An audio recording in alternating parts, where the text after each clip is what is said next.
take it up as a power, can't you?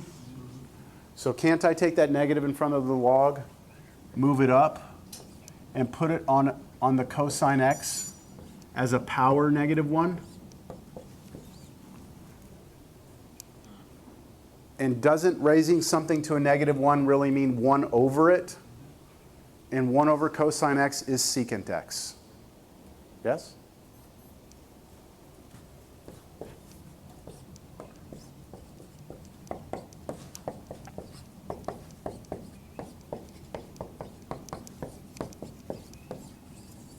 There we go. Be careful. This is not the inverse cosine, right? When you raise cosine to the -1, what I'm trying to get you to see is this is not the same as that, right? What do you think? Interesting, huh?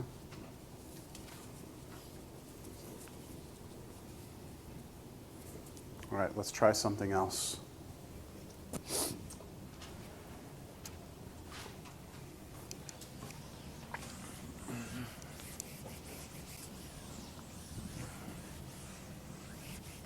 Y'all seem like y'all handled that one okay.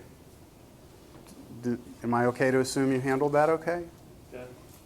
Don't get too crazy. Okay, I'm trying not to go too crazy, but.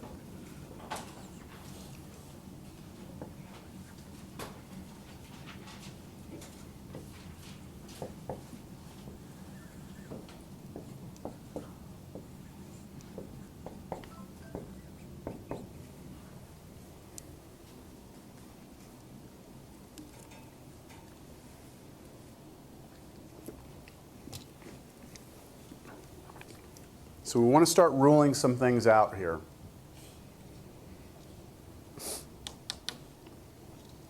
Power rule. Could we use the power rule? No, because what does the power rule require we have? X to the n, right? X raised to a power.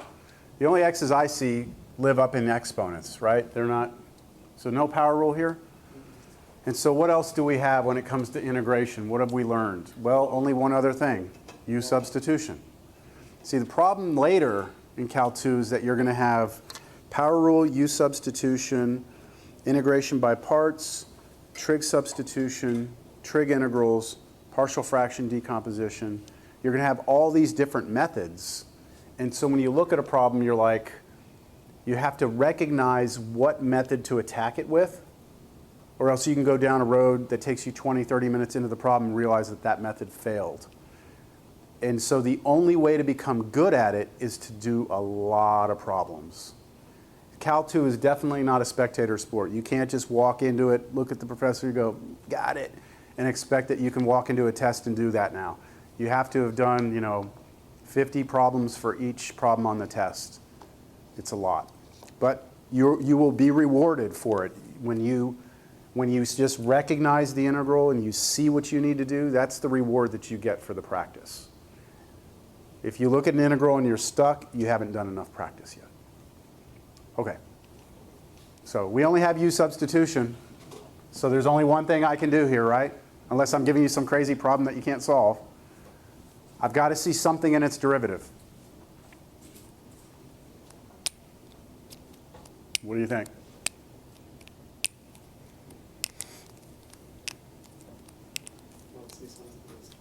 You don't?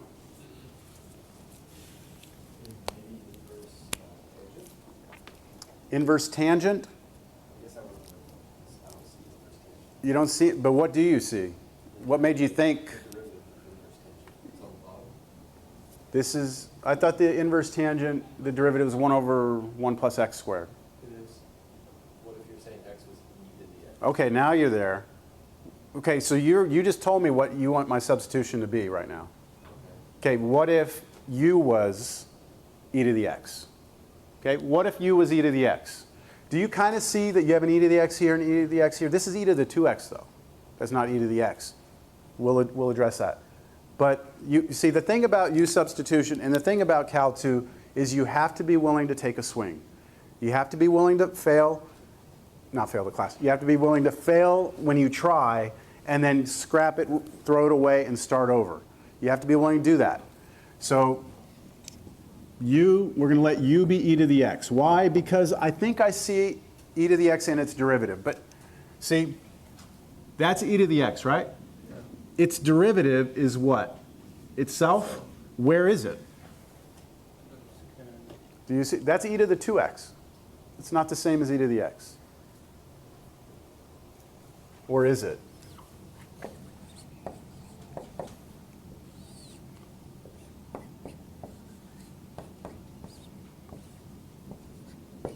Is that the same? Yeah. When you take something to a power and then raise that to a power, don't you multiply these two? And so isn't x times 2, 2x? So isn't e to the 2x the same as e to the x, that quantity squared? Don't forget that. That is a major thing to remember. When you see e to the 2x, that's e to the x squared. So now do you see something in its derivative?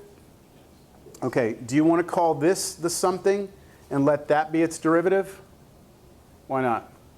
Because down there it's trapped, it's being squared, plus 1, it's a disaster. What if I let that be the u? Where is its derivative?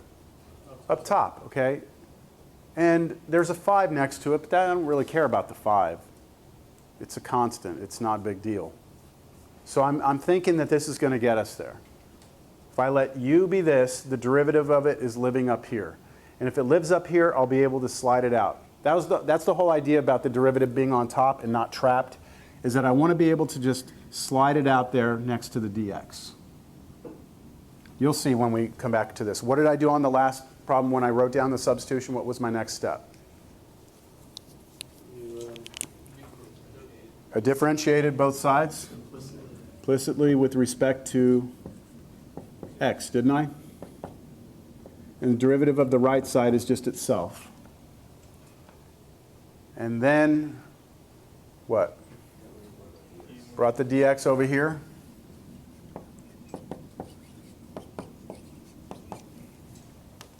And then what I'm going to do is try and play a matching game. All right? I'm going to try and find e to the x dx over here. And see if I can find it. Do y'all see it? It's this, isn't it? That's this. Because it's multiplication, because the e to the x is on top and it's not trapped in any function, I can slide it out there. And then the other thing was to figure out what I'm going to do with this. And that's going to be this right here. Right, that's u. All right, so I will rewrite the entire integral. I'm not going to switch to u yet. All right, I'm not going to switch this integral to u. I'm just going to rewrite it in a different format to see if you're okay with it. Is that the same as the original problem? Yes? The 5 I can pull out because it was a constant. The e to the x I can slide to the back because it was multiplied and it was in the numerator. And so now I should be able to rewrite the whole thing in terms of u. So I should still have the 5 out here. 1 over. And then what was this again? 1 plus, I erased the other one. It was this, right? E to the x squared. So this is going to be u squared. And then what was e to the x dx? It was exactly du, wasn't it? And you better hope you know how to take the antiderivative of that, right? Like if you're going to do the substitution, you better have had something in mind with what you would do with that, which is arctangent plus c, right? So we have to recognize this as being the antiderivative. I'm sorry, this is the derivative of arctangent. So the antiderivative of this is arctangent. But wouldn't you have to go back and put in e to the x? Yes, we will replace it. But first, let's keep everything in terms of u. Notice also that my new integral everything changed. Everything was in terms of x here. Now everything is in terms of u. If you have x's and u's mixed up together, you're not there. You can't integrate something that has two variables in it mixed together.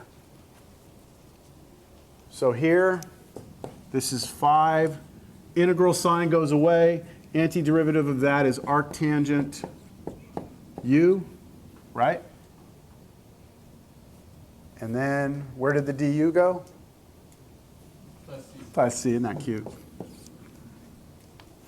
The math gods send you to math hell for teaching students something like that. Yeah, the du becomes c. That's not good.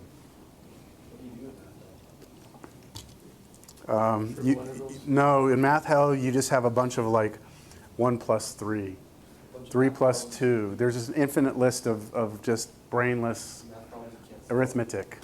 No, it's ones you can solve, but you have to solve each one, and you just have to do it forever. That's math hell. You want to do 2 plus 3 all day? All right. I guess we all have different versions of what hell and heaven, math hell and math heaven would be. I'm a math atheist. I don't believe in math hell or heaven, though. All right, so you replace it, right, with e to the x plus c. Now everything's back in terms of x. So that is my proposed answer. Could I check it? Yeah, I'd take the derivative. So in order to do that, you would have to be able to do some chain rule, right? But you could do it. I mean, you could check for yourself. That'll work. What do y'all think?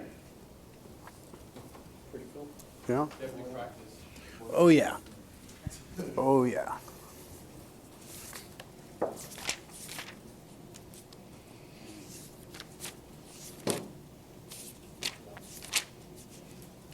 Let's do one more. Let's do one more.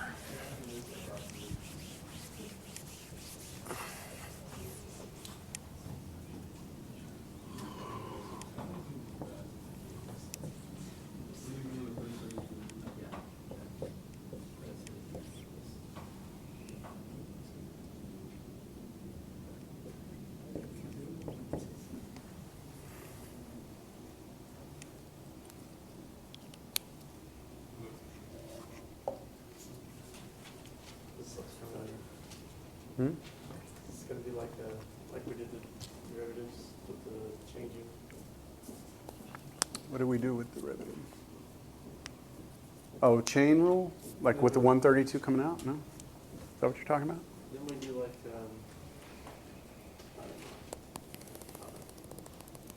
All right, so let's just look at this. What's the first thing that we have learned when it comes to antiderivatives? We know how to handle powers of x, right?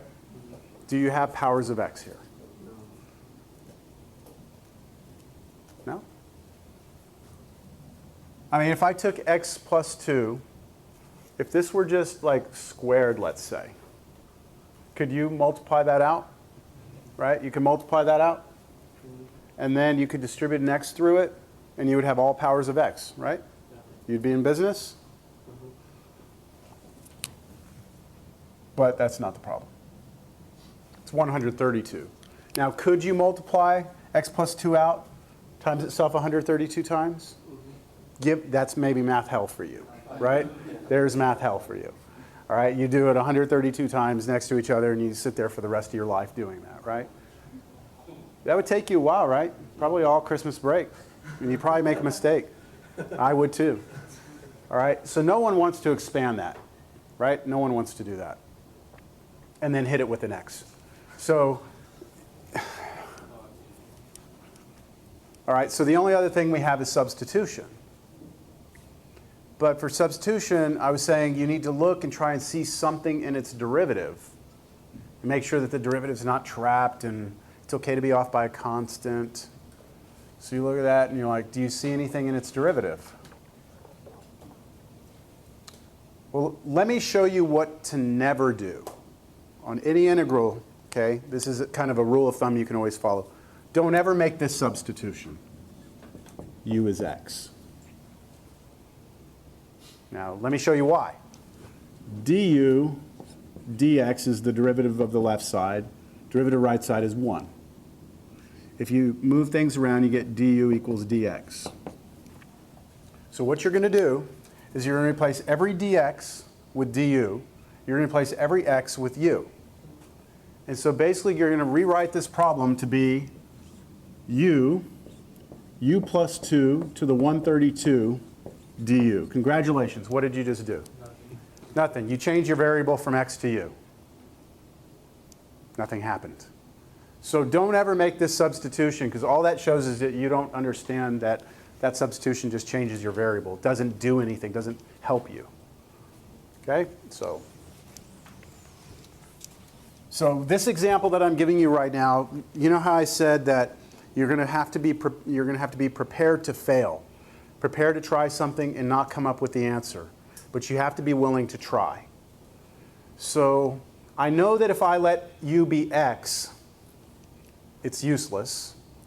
Let me maybe just try something else. And it's not even obvious. It's not even the situation where I see something in its derivative necessarily. It's just something I'm going to try. So let me try this. Now think about this.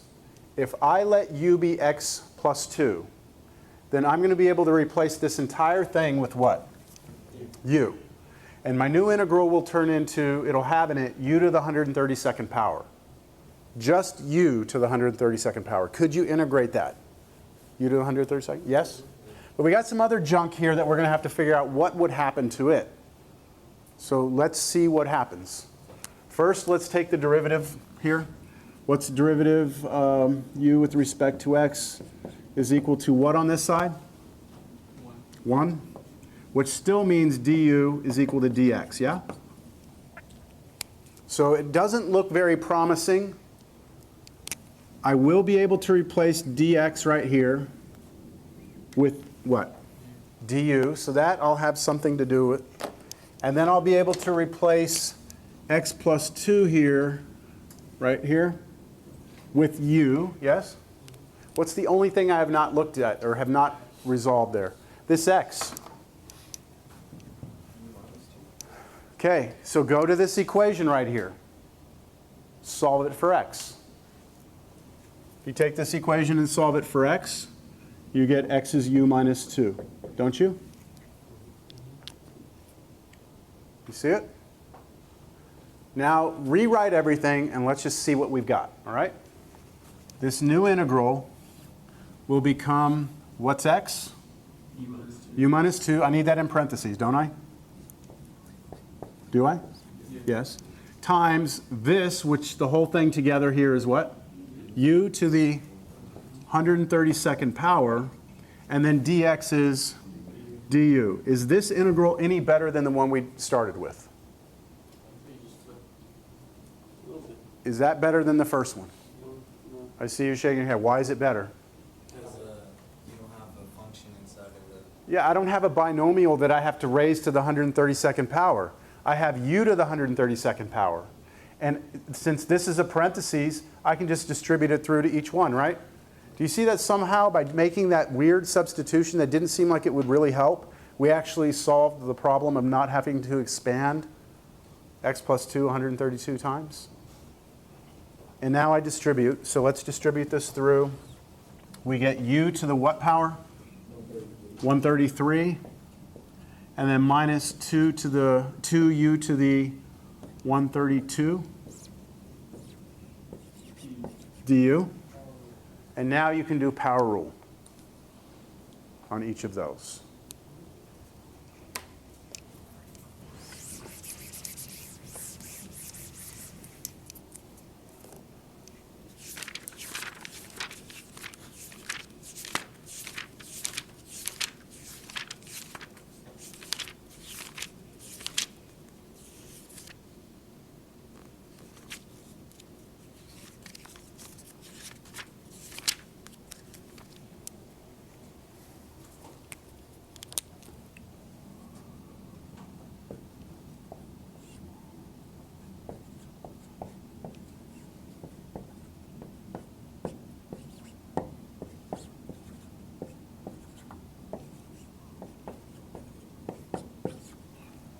right, so all I did here, because this was two separate powers of u, I did the antiderivative of each one of them. The antiderivative of u to the 133 is 1 over 134 u to the 134. Yeah?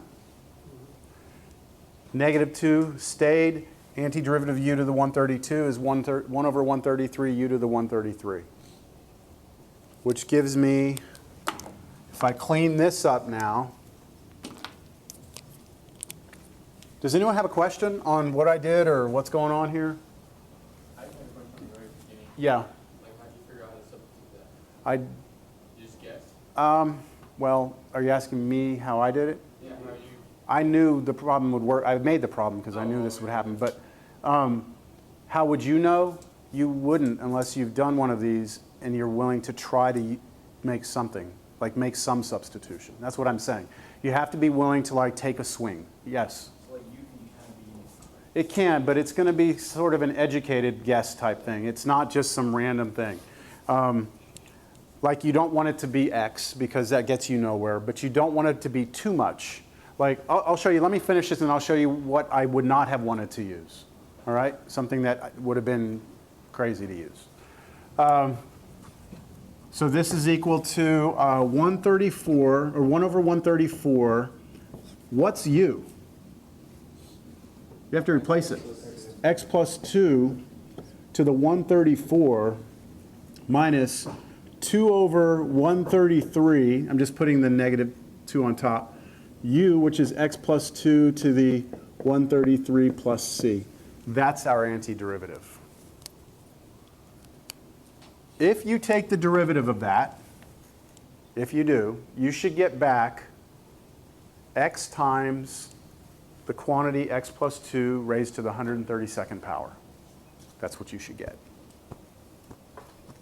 I won't check it, but I believe that we did it right. Good? So let's go back and address your question here. What else could I have chosen for you? Well, what if I would have tried to pick the x plus 2 to the 132 as my u? I mean, I could have done that. The problem I would have run into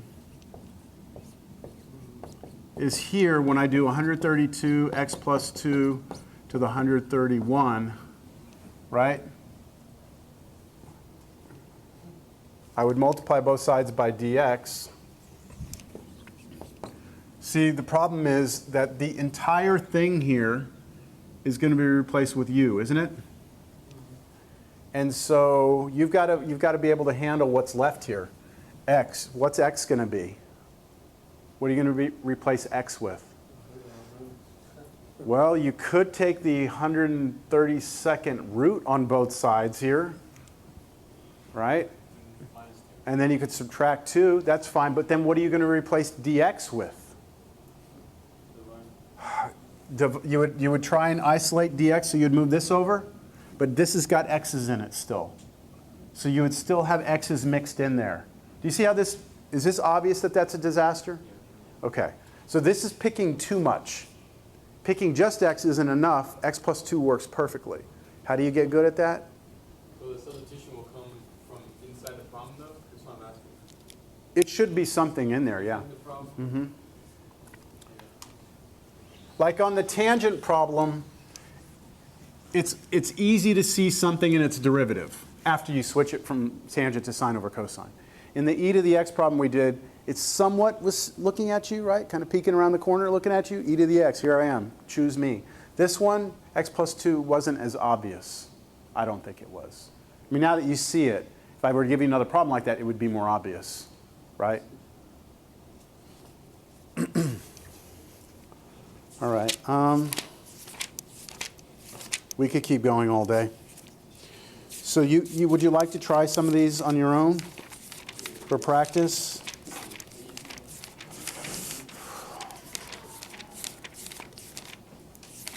What the heck is it? I invite you to play around with page 306. And I'd say 1 through, I mean, depending on how far you want to push yourself. In my class, when I get to this section, I'll probably assign probably 1 through 35.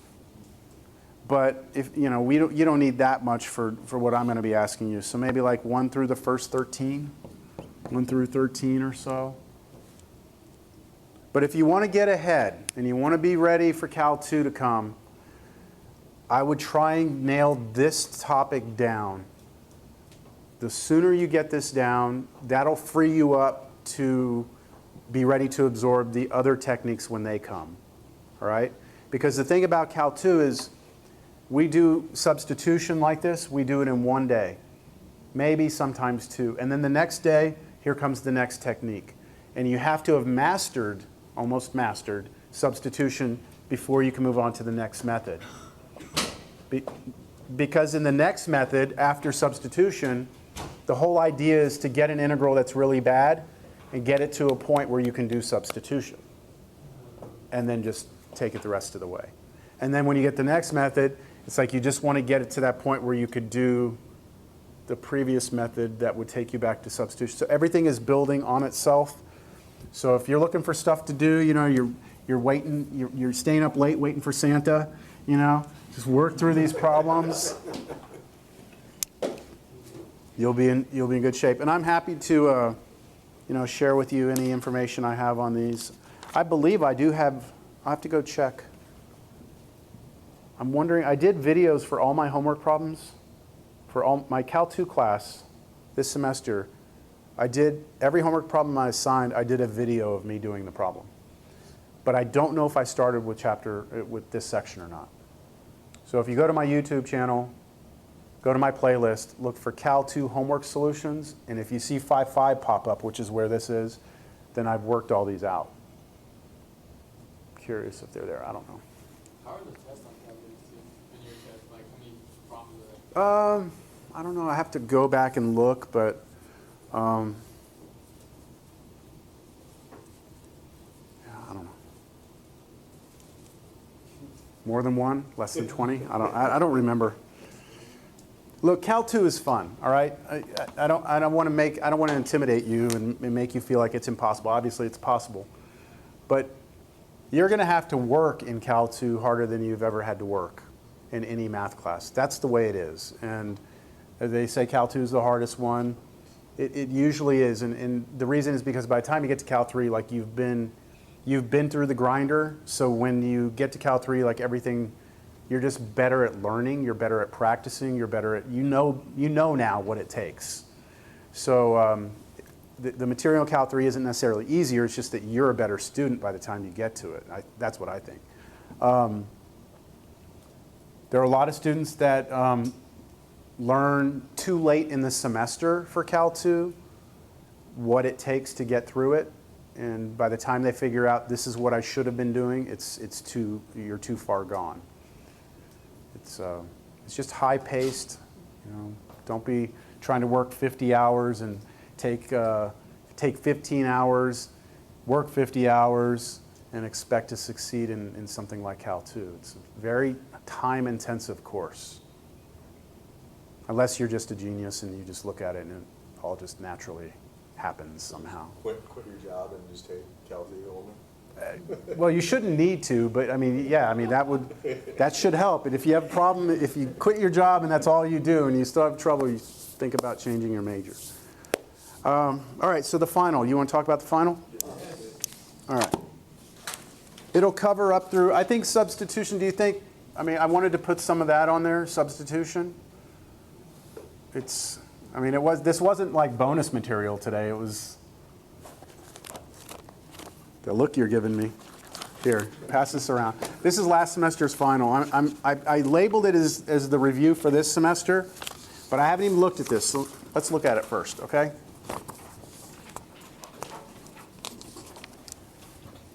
Everyone understand this is last semester's final. This is not necessarily I sat down for 2 hours and thought about what I wanted to ask you. So let's just look at this and see what would apply to you. You tell me, what do you think of that first problem? Basic Sketch a graph that has certain characteristics. Yeah. Y'all like that? Should the whole test be that? That's the whole test right there? Just that one problem? How about number 2? Give you a function, limit approaching from different sides, identify holes. This is all exam 1 stuff. Evaluate the limit. Number 3. Hey, that's where you had to get like a common denominator. You had to do a conjugate, work it all out, get an h to cancel.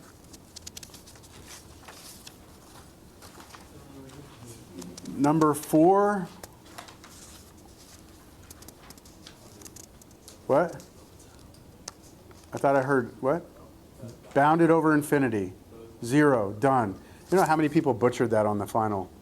Did all sorts of stuff, started L'Hopital on it, and you don't need to. It's bounded over infinity. Okay, number 5, use the limit definition to find the derivative. That's old school right there. The limit definition, not just look at it and say, oh, derivative, that's just, negative 4x plus 4. Like that's where you had to do limit, h goes 0, f of x plus h minus f of x, all over h, all that stuff. I'm just looking at this right now. Where is the tangent line? I'm at 6. Where is the tangent line to some function parallel to some line? Doesn't that mean like the derivative of that function has to be equal to the slope of that line?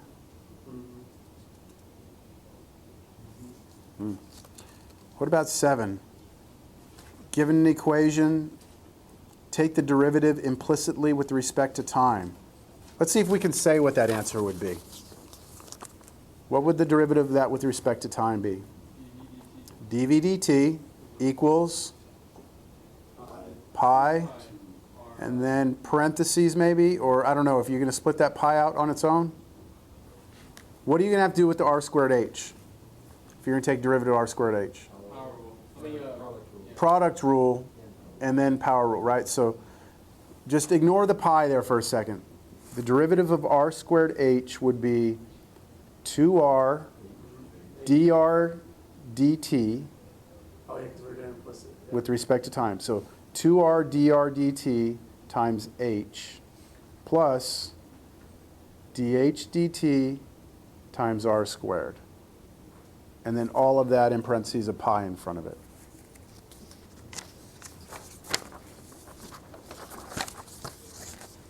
A spherical balloon is inflated. That's a related rate problem. Sit that way on the other option, right? Well, like I said, I'm looking through this right now.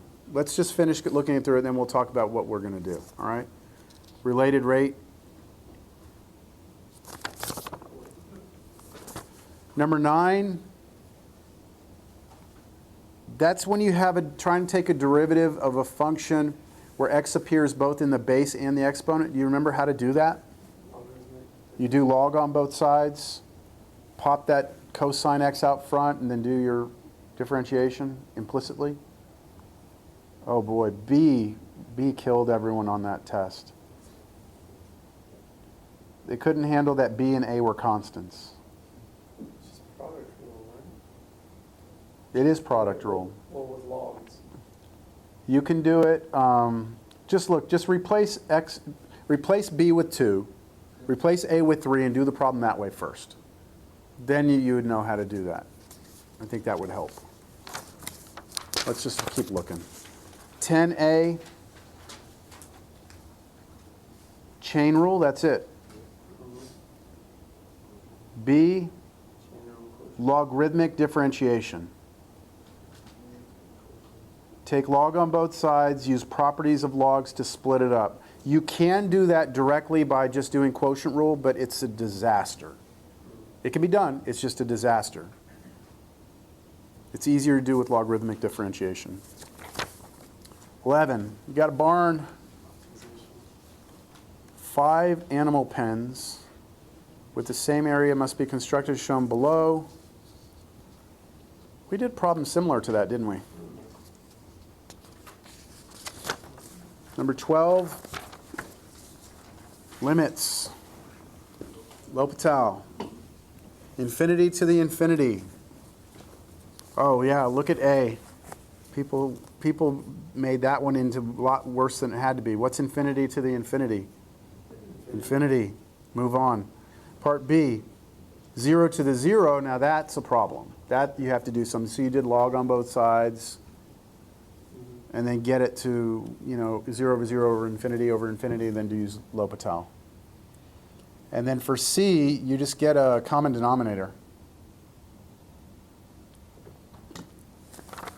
Keep looking. 13? How would you do 13?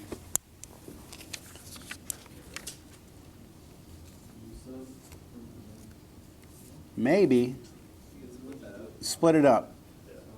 Three different ones, right?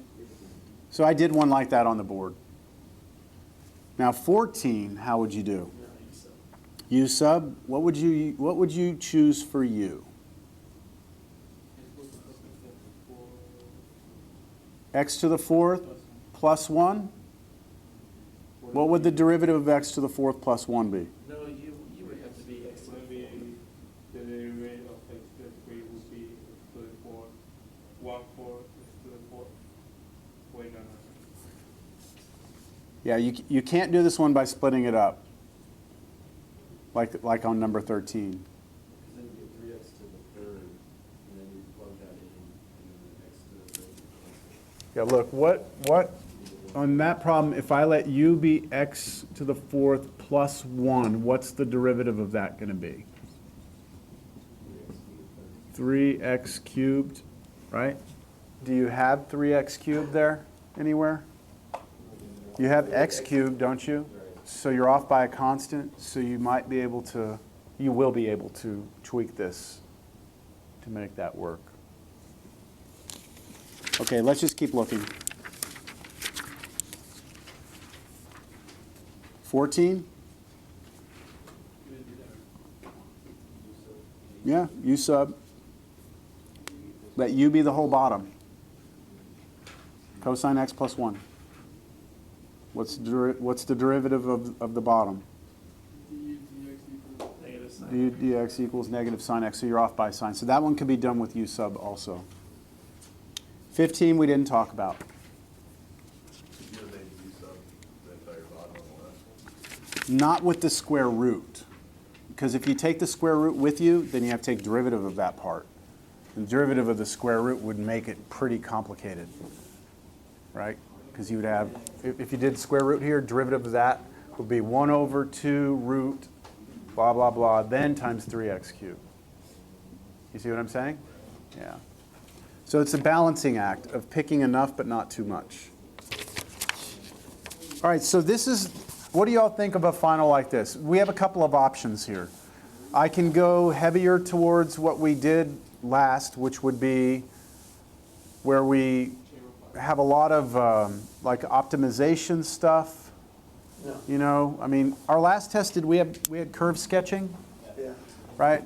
So I could make the test more of like optimization, antiderivatives, and just be kind of heavy with that, or I can kind of go back further and pull things like this for the test. What do y'all feel would be best for you? I don't remember much of this older stuff. No? Well, I can't just go and like hand pick the easiest stuff. I mean, it still has to be a final, you know? What would y'all think of this final? Or is this, you think this is a, We had to do this? like, yeah, this sort of final? How would you feel about that? I mean, I could tell you I've done it before, but to Yeah. pull it out, you know. Do you think you could go back and review and be prepared for something like that? This is reviewing the whole semester, like Yeah, that's everything, pretty much. So what does your vision of a final look like then, realistically? when change will We just took a test, Yeah. so it's hard to, you know, I wouldn't want to give you like too 2 or 3 optimization problems and some antiderivatives, and then all of a sudden, you get stuck on the optimization, and it totally destroy it, the grade. Well, what you can do is you can do, like 4 questions of optimization like you did the other. Mm-hmm. Oh, yeah, that's a good 3 idea. different levels. Mm-hmm. And like you did the curve sketching, Mm-hmm. and then put like 4 or 5 derivatives. Yeah. And it has some for the early. No. No. We're gonna have like 4 problems. No, just over this material, like 4 problems over the, So it's not gonna be a cumulative then? It should be cumulative. That's you good. think so? Yeah. It's a final. Well, it's a final. I mean, Gotta have everything. Right. you have to look at the reality of education in the system that you're in. And part of a final exam is testing how well a student can go back and review everything they've learned. I was talking to my wife about this when she was in PA school. There were no reviews. There's no, everything's just, you just took the class. You just took 16 weeks of a class. Go study. That's all it is. It's just, can you put all that information and be ready to produce without being led to it? Like, okay, it's going to be this, and then after that we're going to do this, and after that we're going to do this.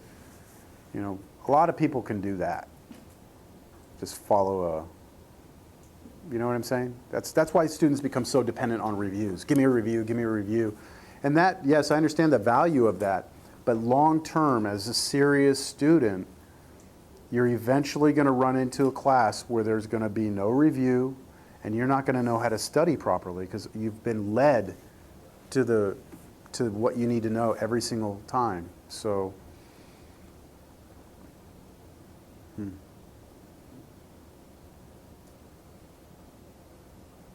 So I think I've got some good opinions here. I've got some good input. I definitely agree with that optimization, which is Yeah. like the easiest to the hardest. Well, not easiest to hardest. I mean, you gotta That's what it was, understand, though. how to Yeah, do that's it. what it was, though. Well, we're over on time. All right, so what I'll do, let me think about it some more. I mean, I gave you this review to give you an idea of like, this is what I gave last semester. So it's obvious everything was on the table pretty much, right?